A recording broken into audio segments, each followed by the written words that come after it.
Taib, bismillahirrahmanirrahim. Assalamualaikum warahmatullahi wabarakatuh. Alhamdulillahilladzi 'allama bil qalam, 'allamal insana ma lam ya'lam.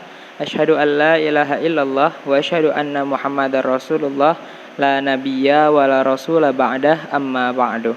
Perkenalkan, nama saya Maulana Muksid. Saya mahasiswa semester 2 dari program studi Tarjamah dari kelas 2C.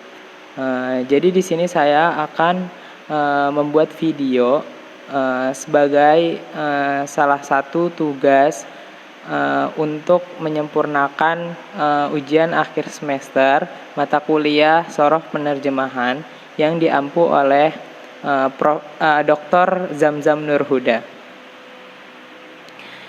Di sini saya mendapatkan bagian untuk menjelaskan tentang Taqsimul ismi bi'tibari adadihi wa jinsihi, yakni pembagian isim atau nomina berdasarkan jenis dan jumlahnya.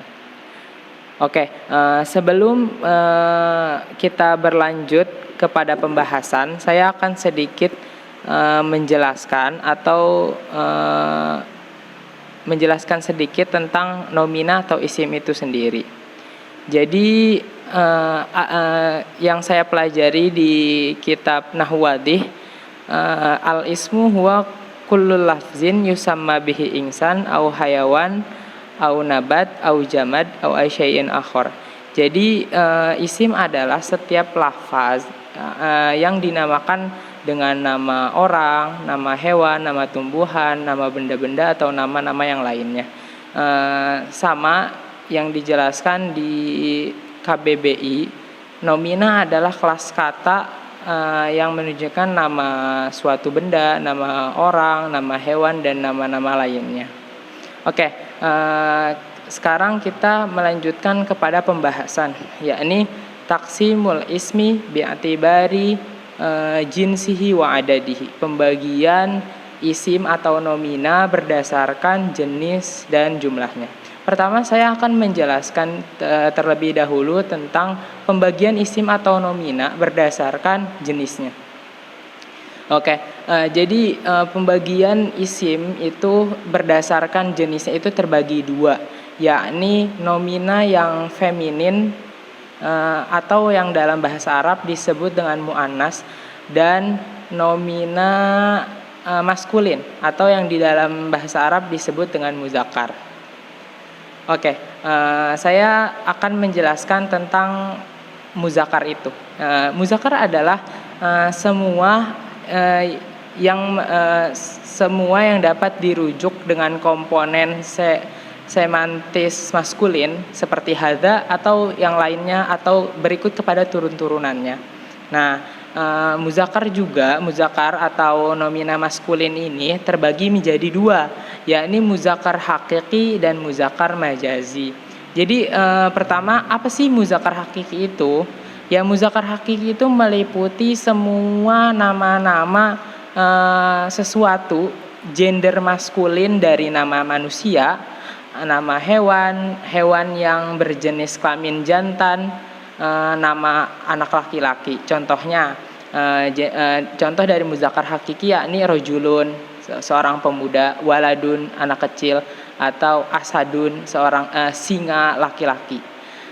Selanjutnya muzakkar majazi. Apa sih muzakkar majazi itu?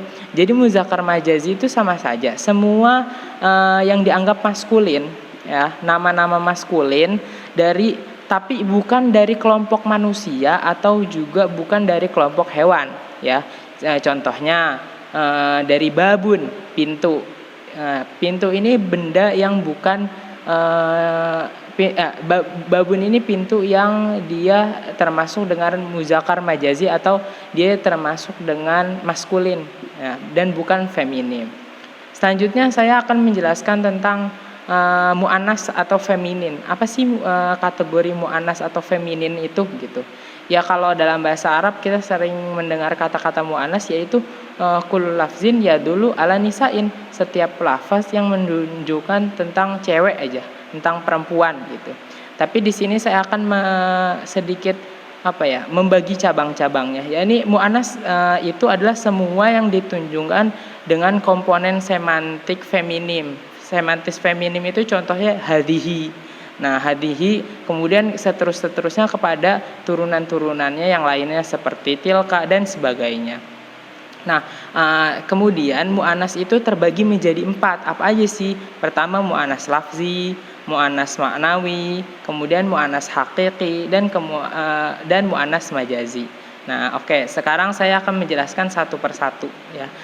Pertama mu'annas lafzi. Apa sih mu'annas lafzi itu? Mu'annas lafzi adalah semua nomina atau isim yang menunjukkan feminim dengan tanda mu'annas tak tanis ya. Dan contohnya tak tanis atau tak marbutoh. Contohnya Fatimah, Khadijah dan sebagainya. Dan selanjutnya kita beranjak ke mu'annas maknawi. Mu'annas maknawi adalah sesuatu yang menunjukkan kepada pengertian muzakkar seperti dia namanya nama mu'annas tapi menunjukkan arti muzakkar. Contohnya Tolhah. Tolhah di sini ada tamar butohnya tetapi nama lelaki gitu.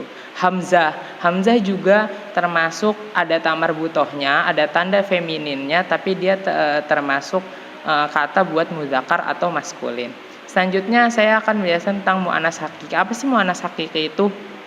Jadi mu'annas hakiki adalah semua yang meliputi menunjukkan pemandai gender feminim dari kelompok manusia dan hewan betina. Nah, ini gampang contohnya bintun, imro'atun itu perempuan. Nah, contoh dari mu'annas hakiki yang dari hewan contohnya namlatun, semut. Dan ini karena ada tamar butohnya. Selanjutnya yang terakhir adalah mu'annas majazi. Apa sih mu'annas majazi itu?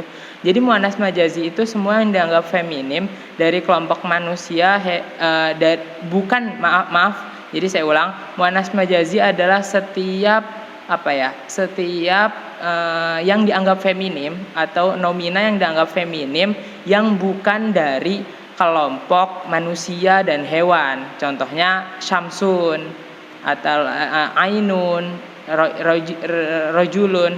Jadi dia kata-katanya seperti muzakkar tapi bermakna feminim. Oke. Kita berlanjut ke pembahasan selanjutnya. Apa sih pembahasan selanjutnya? Yakni taksimul ismi bi'tibari adadihi, yakni pembagian isim atau nomina berdasarkan dengan jumlahnya. Nah, sebenarnya hanya terbagi 3 ya. Yang pertama taksimul isim bi'tibari adadihi atau pembagian isim atau nomina berdasarkan jumlah itu hanya terbagi 3. Yang pertama mufrad atau singular, kedua itu musanna, dan yang terakhir jama'. Oke, sekarang saya akan menjelaskan tentang mufrad. Apa sih mufrad itu? Jadi mufrad itu setiap kata yang menunjukkan bahwa jumlah itu bendanya itu menunjukkan tunggal, single. Jadi tidak lebih dari 1, tidak 2, tidak 3. Contohnya babun, 1 pintu, baitun, 1 rumah. Selanjutnya saya akan menjelaskan tentang musanna. Musanna itu ya kullu lafzin yadullu ala isnani. Jadi musanna itu jadi isim atau nomina yang menunjukkan arti bahwa jumlah atau benda yang ditunjukkan itu berjumlah 2 ya. Jadi dia ada 2 jumlahnya. Oke, selanjutnya kita beri contohnya baitani isnani, 2 rumah ya. Kemudian contoh lainnya babani isnani, 2 pintu. Selanjutnya saya akan menjelaskan tentang jama'. Nah, yang terakhir itu jama'. Apa sih jama'? Jama' itu merupakan kata yang menunjukkan suatu benda atau objeknya itu lebih dari 1 dan 2, lebih dari 2. Jadi 3 atau lebih gitu. Jadi contohnya banyak, dan jamak itu sebenarnya terbagi lagi. Nah, di sini saya akan menjelaskan sedikit pembagian. Jamak itu terbagi 3. Yang pertama jamak mudzakkar salim, kedua jamak muannats salim, dan ketiga jamak taksir. Oke, saya akan sedikit menjelaskan tentang contoh-contoh jamak itu sendiri. Pertama, jamak mudzakkar salim. Apa sih jamak mudzakkar salim? Jamak mudzakkar salim adalah jamak yang beraturan bentuknya gitu. Kenapa beraturan bentuknya? Jadi menunjukkan jenis laki-laki. Ciri-cirinya biasanya dia ada tambahan wawu dan nun. Contohnya dari kata muslim ditambah wawu dan nun jadi muslimun. Nah, selanjutnya yakni jamak muannats salim. Apa sih jamak muannats salim itu? Jadi jamak muannats salim adalah bentuk jamak yang teratur dan menunjukkan jenis muannats atau perempuan atau feminin. Cirinya ya biasa ditambahin alif dan tak dari kata muslimu jadi muslimat. Dan yang terakhir jamak taksir. Apa sih jamak taksir?